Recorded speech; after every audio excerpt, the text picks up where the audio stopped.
Okay, isang maganda at pagpalang araw pong muli sa inyong lahat, sa ating lahat mga kaibigan. Welcome sa aming YouTube channel, ang Frontier Realty Lopez. Sa ngayon ay hapon na, araw ng Biyernes. Narito po kami muli sa bayan ng Gumaka upang mag-locate ng isang property.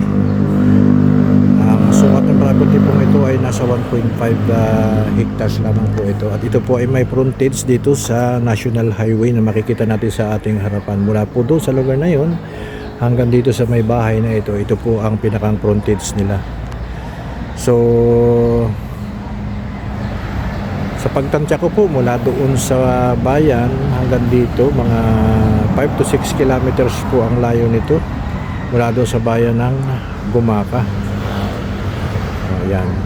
At ito po ay malapit dito sa dagat kasi pagkatawid po nitong National Highway na yan, yan po ay may release din, dagat na po yung gawing iyan, Antaro, sa lugar na yan. Okay, tayo po ngayon ay papasok sa property. Ito po pala makikita natin ang mga fruit bearing na nakatanim sa property ito. Ayan, napakadami po nitong mga mangga. Ayan, may mangga tayong nakikita, mga star apple. Ito, hindi po ito yung Indian Mingo. Ito po yung mga manggang piko at saka yun mayroon po ako nakikitang pili, mga mahogany. Napakarami po nitong tanim na hardwood. Then papasok po tayo dito sa likodang bahagi nitong property nating nilolocate sa kasalukuyan. Ayan, makikita po ninyo itong harang na ito. Papasok po tayo dyan. Ito po ay sakop nitong sinasabing ito na 1,001 kilometer, 1.5 hectares. Sorry po, medyo nabubulol na po ako at kanina pa po kami nag-iikot eh. So makikita naman po natin ito nasa harap ng ating camera. Ito po yung kalakang bahagi nitong 1.5 hectares na ito. Dito sa loob nitong property ito, makikita natin itong mga tanim dito. Ayan, napakalaking puno ng manggani. Ano ito, yung nara. May mga mangga po tayo nakikita sa lugar na yun. Ang ganda po, yung bakod na yun, nakikita natin yun. Paakyat po riyan sa lugar na yan.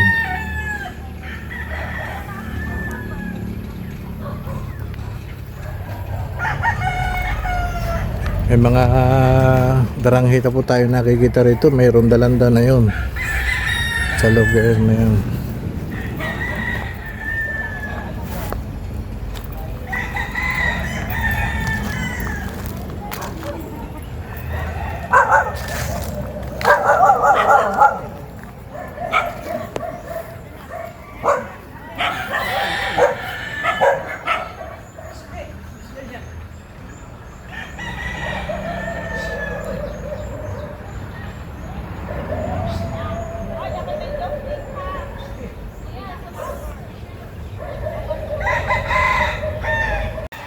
Dito sa lugar na ito may mga nakikita tayo dito mga kalamansi. Ito.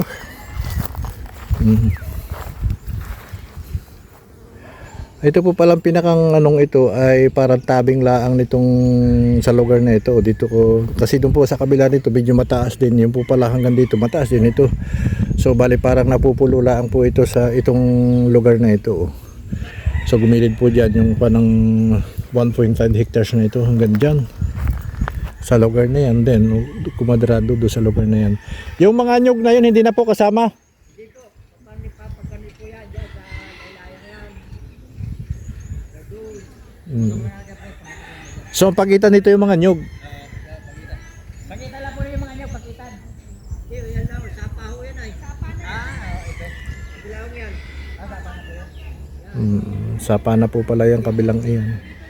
So, yung ano po nito, bali, ang gagawin na lang po namin kapag kayo po ay interesado dito sa property na aking binibidyo sa ngayon ay ikukuha na lang po namin sa inyo yung lot plan nito para makita na niyo yung shape ng eksaktong shape ng lupa nitong aming nilolocate na ito. Kasi batsi po doon sa turo nitong ano natin, itong nagkukuhan hanggang dito po sa lugar na ito. Ayan. Hindi na po tatawid dito sa sapang ito. Yan po, sapa po yan eh. Diretso po yan papunta ron sa lugar na yan. Kaya ito, napakaraming tong punong ito ng mangga.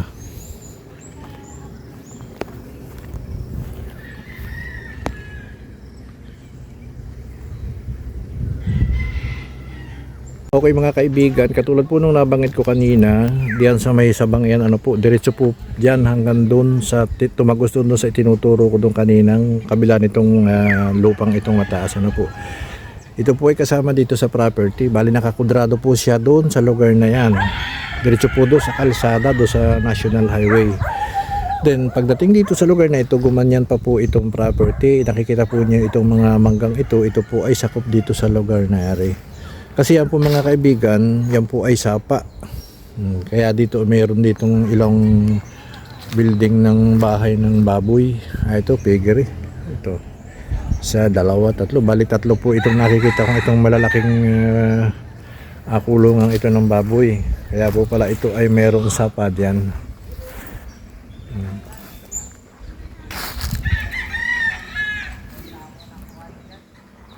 Marami na fruit bearing ito sa lugar na yan. Ano yun, napakarami po ng bunga nitong avocado.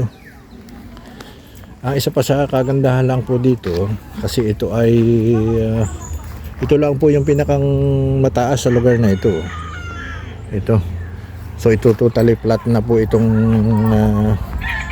pating ito ng lupa. Diretso po hanggang doon sa National Highway. Ito po ay malapit sa dagat.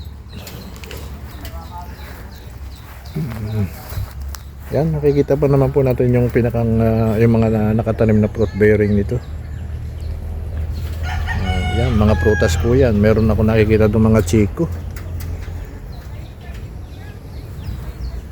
Ito merong kalumpit, may santol, merong manggang kalabaw, may banggang piko. Ayun, chiko pa yung isang iyon. So sa madaling sabi, ito ay napakaraming tanim at loaded, ika nga. Doon sa mga naghahanap ng property na malapit sa National Highway, dito po sa parte ng Gumaka, Quezon, isa po ito sa aming mga nais na i-recommenda sa inyo. Ang sukat po nito ay 1.5 hectares. Okay, hanggang dito na lamang po yung aking pagbibideo.